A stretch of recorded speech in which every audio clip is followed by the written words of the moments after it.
매일 성경과 함께하는 오늘의 큐티 시간입니다.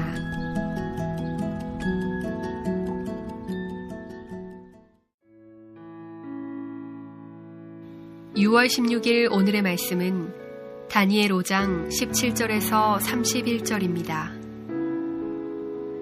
다니엘이 왕에게 대답하여 이르되 왕의 예물은 왕이 친히 가지시며 왕의 상급은 다른 사람에게 주옵소서.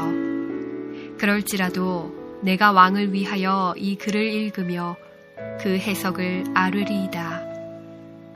왕이여, 지극히 높으신 하나님이 왕에 붙인 느부갓네살에게 나라와 큰 권세와 영광과 위엄을 주셨고 그에게 큰 권세를 주셨으므로 백성들과 나라들과 언어가 다른 모든 사람들이 그의 앞에서 떨며 두려워하였으며 그는 임의로 죽이며 임의로 살리며 임의로 높이며 임의로 낮추었더니 그가 마음이 높아지며 뜻이 완약하여 교만을 행함으로 그의 왕위가 패한 바 되며 그의 영광을 빼앗기고 사람 중에서 쫓겨나서 그의 마음이 들짐승의 마음과 같았고 또 들나귀와 함께 살며 또 소처럼 풀을 먹으며 그의 몸이 하늘 이슬에 젖었으며 지극히 높으신 하나님이 사람 나라를 다스리시며 자기의 뜻대로 누구든지 그 자리에 세우시는 줄을 알기에 이르렀나이다.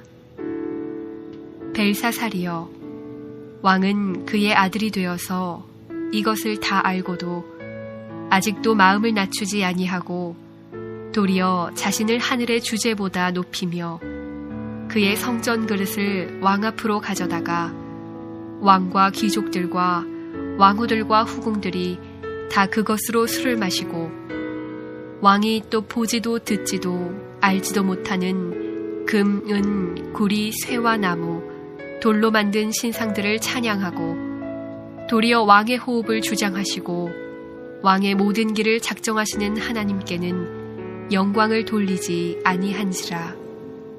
이러므로 그의 앞에서 이 손가락이 나와서 이 글을 기록하였나이다. 기록된 글자는 이것이니 곧 메네메네 데겔 우바르시니라.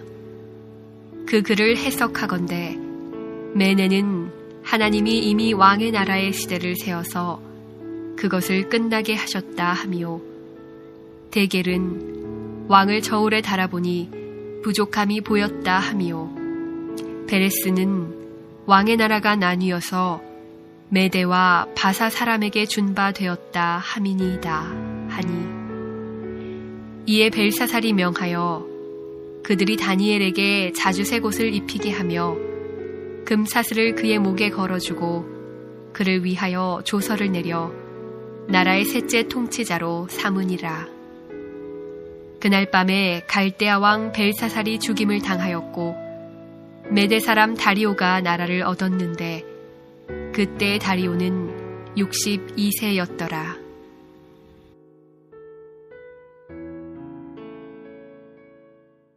사랑하는 매일 성경 가족 여러분, 6월 16일 월요일입니다. 행복한 마음으로 하루의 문을 여셨습니까? 오늘 하루를 마무리할 때까지 각자의 삶의 터전에서 한 주를 시작하는 오늘, 주님과 동행하는 삶의 참 기쁨을 누리시기를 바랍니다. 어제에 이어 다니엘 5장 17절 이하 말씀을 함께 나누겠습니다. 17절부터 시작된 다니엘의 답변은 벨사살의 입장에서 보면 도전적이고 무례하기까지 한 답변입니다.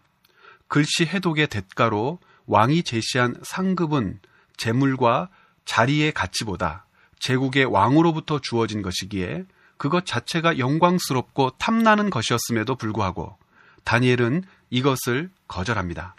자칫 왕의 호의를 무시하는 것으로 인식될 수도 있고 벨사살 자체를 무시하는 것으로 비추일 수도 있는 태도입니다. 그럼에도 불구하고 다니엘이 벨사살의 상급을 거절한 이유는 아마도 벨사살 이전 느부갓네살 때부터 그러했듯이 다니엘은 바벨론을 섬겨야 하는 자로서 지위 이전에 자신은 하나님의 백성으로서 하나님의 명령과 뜻을 따라 일하는 사람이라는 사실을 분명히 하기 위함이었던 것으로 보입니다. 그러므로 다니엘은 지금 벨사살이 약속한 상급에는 전혀 관심이 없습니다. 오직 자기를 통해 드러날 하나님의 뜻만을 바라보고 왕 앞에 서 있는 것입니다. 그래서 18절 이후 단도직입적으로 다니엘은 벨사살의 죄가 무엇인지 밝힐 수 있었던 것입니다. 다니엘의 말의 요지는 이것입니다. 당신은 왜 느부갓네살로부터 주어진 교훈을 따라 배우고 행동하지 않았습니까? 당신의 선조 느부갓네살을 보십시오. 그 사람은 자기가 원하면 죽였고, 자기가 원하면 살렸으며, 자기가 원하면 사람을 높였고, 자기가 원하면 사람을 낮출 수 있었던 절대 군주였습니다. 그러나 그를 하나님이 징계하셨더니 왕자에서 쫓겨난 것은 물론 인간의 평범한 삶도 살 수 없는 비참한 지경에 떨어져 버렸습니다. 그때야 비로소 느부갓네살이 하나님을 알고 하나님께 무릎을 꿇었습니다. 하나님은 다시 그에게 왕의 영광을 돌려주셨습니다. 벨사살, 당신은 이 모든 것을 들어 이미 알고 있습니다.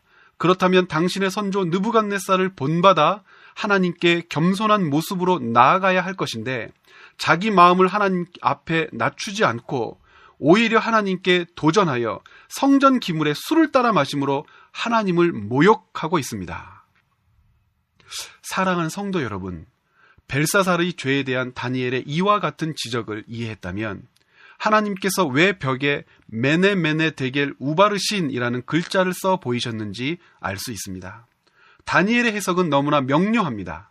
메네메네는 무게를 달아본다, 데겔은 부족하다, 우바르신은 나눈다는 의미입니다. 이것을 하나로 묶으면 하나님께서 벨사살을 달아본 결과 하나님이 원하시는 분량의 많이 모자람으로 그의 왕국을 나누어 버리겠다는 뜻입니다. 그러므로 벨사살을 평가하는 기준이 되었던 인물은 당연히 선조왕이었던 느부갓네살입니다. 느부갓네살의 벨사살을 비교하였더니 벨사살은 하나님께서 원하시는 분량에 많이 부족하고 그 모자른 분량이 채워지지 않으므로 하나님께서 그를 쳐버리시겠다는 뜻이죠. 느부갓네살의 역사를 통해 배우지 못했을 뿐만 아니라 오히려 하나님께 죄짓기를 두려워하지 않은 벨사살은 회벽에 쓰여진 글씨처럼 모든 권세를 이제 빼앗기게 될 것입니다. 벨사살의 이야기를 읽으며 느부갓네살과 다니엘을 생각합니다.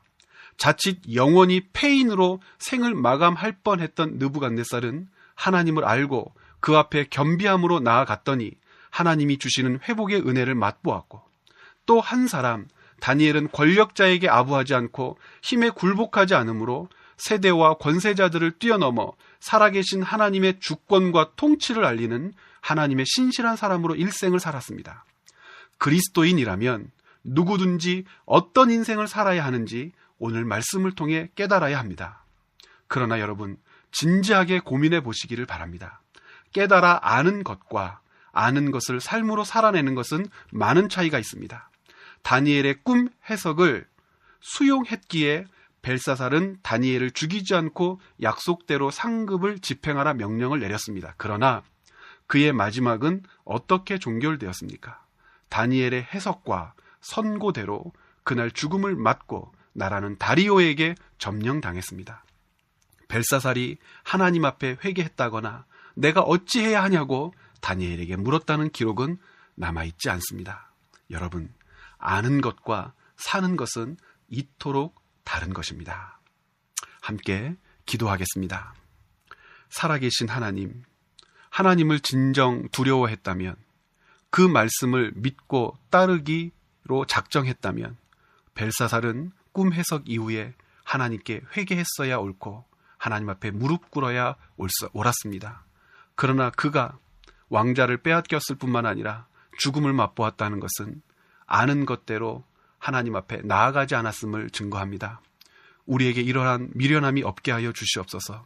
주님을 두려워한다고 입술로만 고백할 것이 아니라 삶으로, 우리 삶의 모든 형편 가운데 하나님의 백성다운 자태를 드러내는 그런 인생 살게 하여 주시옵소서. 감사드리며 예수 그리스도의 이름으로 기도드렸습니다. 아멘.